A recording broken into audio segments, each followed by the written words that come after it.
নির্বাচন কর্মকর্তাদের নিরপেক্ষ থাকার আহ্বান জানিয়েছেন প্রধান নির্বাচন কমিশনার এএমএম নাসির উদ্দিন। সকালে নির্বাচনী প্রশিক্ষণ ইনস্টিটিউটে ত্রয়োদশ নির্বাচন উপলক্ষে 2 দিনের কোর প্রশিক্ষকদের প্রশিক্ষণ উদ্বোধন অনুষ্ঠানে এই আহ্বান জানান তিনি।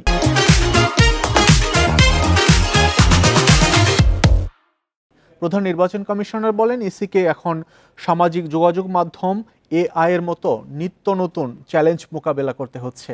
তবে যত চ্যালেঞ্জই আসুক না কেন তা মোকাবেলা করা হবে। এর আগে অনুষ্ঠানে নির্বাচন কমিশনার আনোয়ারুল ইসলাম সরকার বলেন, ত্রয়োদশ জাতীয় নির্বাচন দেশের ইতিহাসে সবচেয়ে ঝুঁকিপূর্ণ হবে। নির্বাচনের সাথে সংশ্লিষ্ট কেউ উদ্দেশ্য প্রণোদিত কাজ করলে বা তথ্য পাচার করলে কোনো ছাড় দেয়া হবে না। অত্যন্ত ঝুঁকিপূর্ণ দায়িত্বের মধ্যে আপনি দাঁড়িয়ে আছেন। সকলের প্রতি আহ্বান জানাবো, বিশেষ করে আমাদের কর্মকর্তাদের প্রতি আহ্বান জানাবো, আপনাদের ছাড়া নির্বাচন কমিশনের আমাদের 5 জনের পক্ষে নির্বাচন করাটা শুধু বলাই যাবে। আমরা কমান্ড করতে পারি, নীতি নির্ধারণ করতে পারি, কিন্তু কাজটা কিন্তু মাঠে আপনাকেই করতে হবে। ইলেকশন এখনো 5-6 মাস দূরে আছে, কিন্তু ট্রেনিং এখন নেওয়ার পরে 5-6 মাস পরে যদি এটা পুরা ফুললি ডাইজেস্ট করে ফেলেন তাহলে কিন্তু সমস্যা আছে।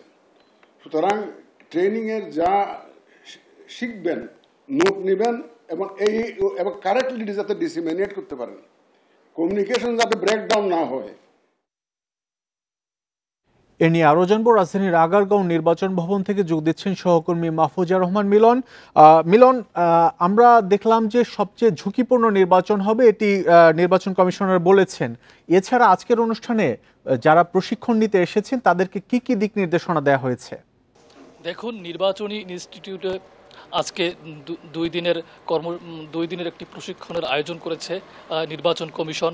তো এতে আজকে উদ্বোধনী অনুষ্ঠানে বক্তব্য দিয়েছেন প্রধান নির্বাচন কমিশনার সহ অন্য 4 কমিশনার।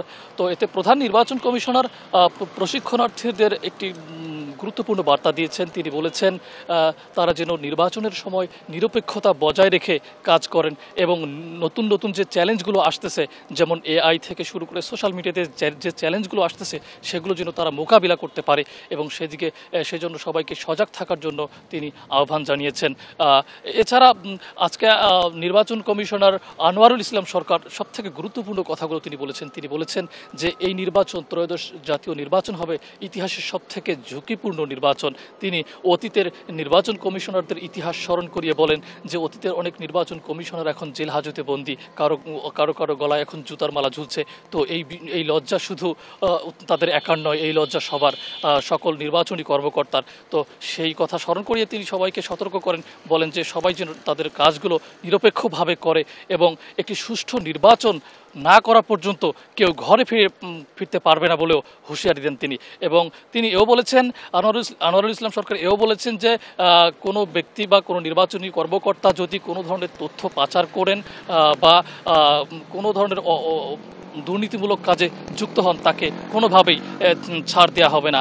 এছাড়া আজকের অনুষ্ঠানে আরও 2জন নির্বাচন কমিশনার বক্তব্য দিয়েছেন। তারা প্রশিক্ষণার্থীদের বিভিন্ন দিক নির্দেশনামূলক পরামর্শ দিয়েছেন। আজকের এই অনুষ্ঠানটিতে মূলত কোর প্রশিক্ষক যারা নির্বাচনের আইন এবং নিয়মকানুনের বিষয়গুলো প্রশিক্ষণার্থীদের সুষ্ঠুভাবে শেখানোর এবং বোঝানোর জন্য এই প্রশিক্ষণের ব্যবস্থাটি করেছেন। এই প্রশিক্ষণটি চলবে আগামী 2 দিন পর্যন্ত। তো নির্বাচন কমিশন ভবন থেকে জানাচ্ছিলেন সহকর্মী মাহফুজা রহমান মিলন।